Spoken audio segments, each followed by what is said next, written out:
Welcome to part 2 of how to use a sketchbook. We are now working on the thumbnail sketches that I said I would go into more depth about. Now, the best works of art are well thought out, like I said in our previous video. On this page and your sketchbook, you're going to be practicing doing thumbnail sketches. Thumbnails are a way to get your ideas out on paper and adjust them before you put more work in the final piece. This leads to less headaches, less frustration, and much stronger pieces of art. Thumbnails need to be quick. You should take no more than a minute or two to draw a single thumbnail. Substitute more complex forms for simpler stand-ins and make plenty of notes. So, say I am going to do a ink drawing. What I would be doing is I don't always work from standard fill-in boxes. I normally will draw out the boxes myself, but first thing I want to think of is what shape my paper is. So if I'm going vertical, I'll just draw in a box. So this is part of that framing lesson, so I'm just going a little quick. Now say I'm very inspired by Art Nouveau, so say I want that halo here. Say I want my person here. I will draw kind of like this. I will probably add a mask because that's one thing I want to do.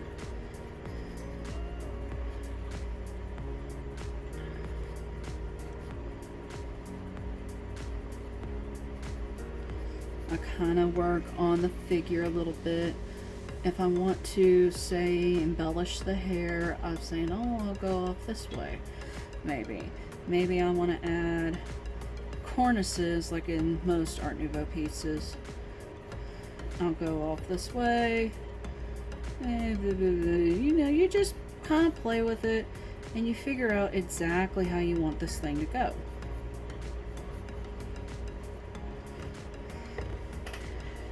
Then say I'm like, okay, that looks kind of alright, a little on the boring side. So what if I went more horizontal and I draw the face. I have a mask here.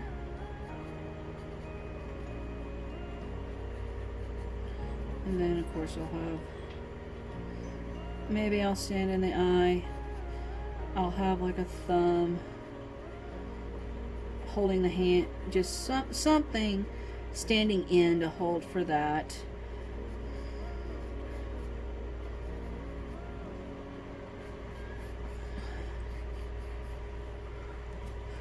Add in all my embellishments for my Art Nouveau work. Maybe I really want to work on how do I want the crown. Maybe I want some circles. Do I want her facing this way? Or do I want a shoulder coming down here? That's part of what I figure out, is I just go about it really quickly. And I layer in kind of areas. Say I go a little further, maybe I want just the mask alone. Maybe I omit the girl, the boy or girl, whatever I decide it's gonna be. Mostly I draw female whenever I'm working in Art Nouveau, probably because you can play with the hair, but it's just as fun to draw men with the long hair as well. So maybe I'll have the mask here. And notice I'm doing it simply.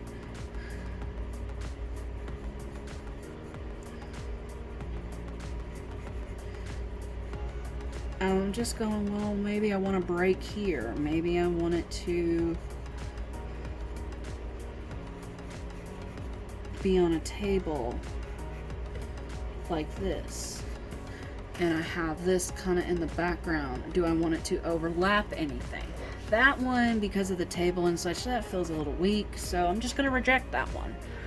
So if we go a little further, maybe I omit the mask. And that all depends on your concept. When you're working into concepts, when you get in upper art, you'll kind of be working with the concept to determine what exactly you want. If I'm going for, say, something like ambiguity, if I spelled ambiguity right, I don't think I did, please ignore. But if I'm going for something that's mysterious and ambiguous, and I just automatically went for a mask trope, that can feel kind of overdone.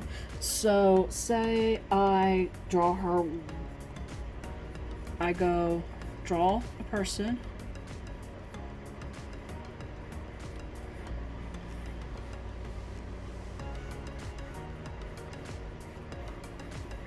and then I emphasize them using the halo, which is what I typically do.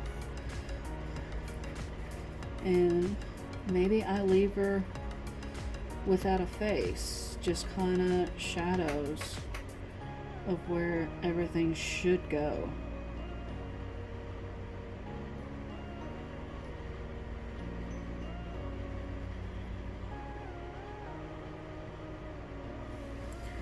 So there's like no features there. That's one way I can think of it. I would add shadows in. I'm not going to leave her completely blank if that looks unfinished. So, and maybe back in here, we have, I typically will go for broken mirror-like structures and maybe draw something where it's refracted. You know, as I go along, you can tell my ideas are getting a little bit more different, a little bit stronger. But for the same kind of general idea, working with ambiguity, working with Art Nouveau, they're different drawings. But I'm still getting an idea of what I want. So, like right here, I'm going to put shaded, no features. And that tells me she doesn't really have a face.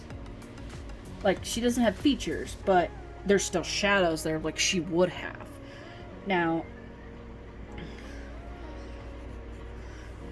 I can also decide, do I want certain poses? Say, if I'm just going to draw, I've drawn this pose before, where it's kind of the lines like this.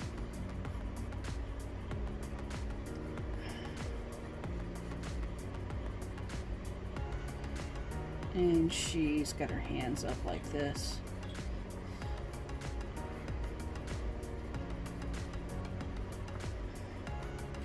And I just drew hair.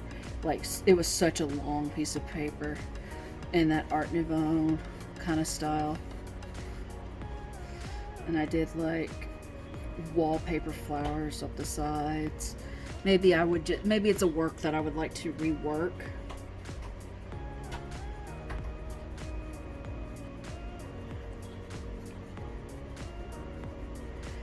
Maybe I want to do something different for the inner circle. Maybe, yeah, it kind of looks like an orange slice right now.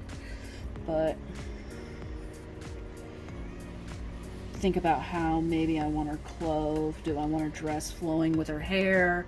Anything like that is how you would figure out thumbnail sketches. And once you have this kind of generalized idea, say the one I'm liking best is this one.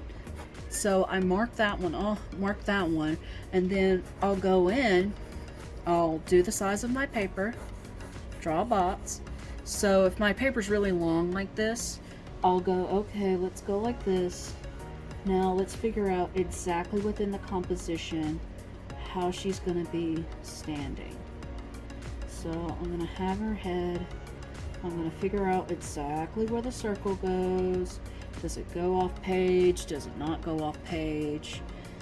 I'm going to just start working the details more.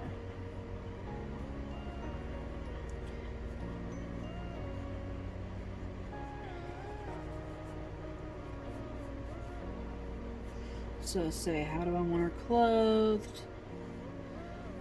Do I want wild hair? How am I going to do these shadows? Am I just going to fill them in? So this is a little small to be doing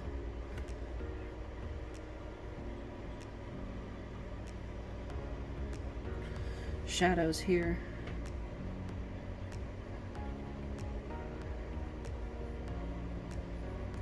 So I just figure it out at this point.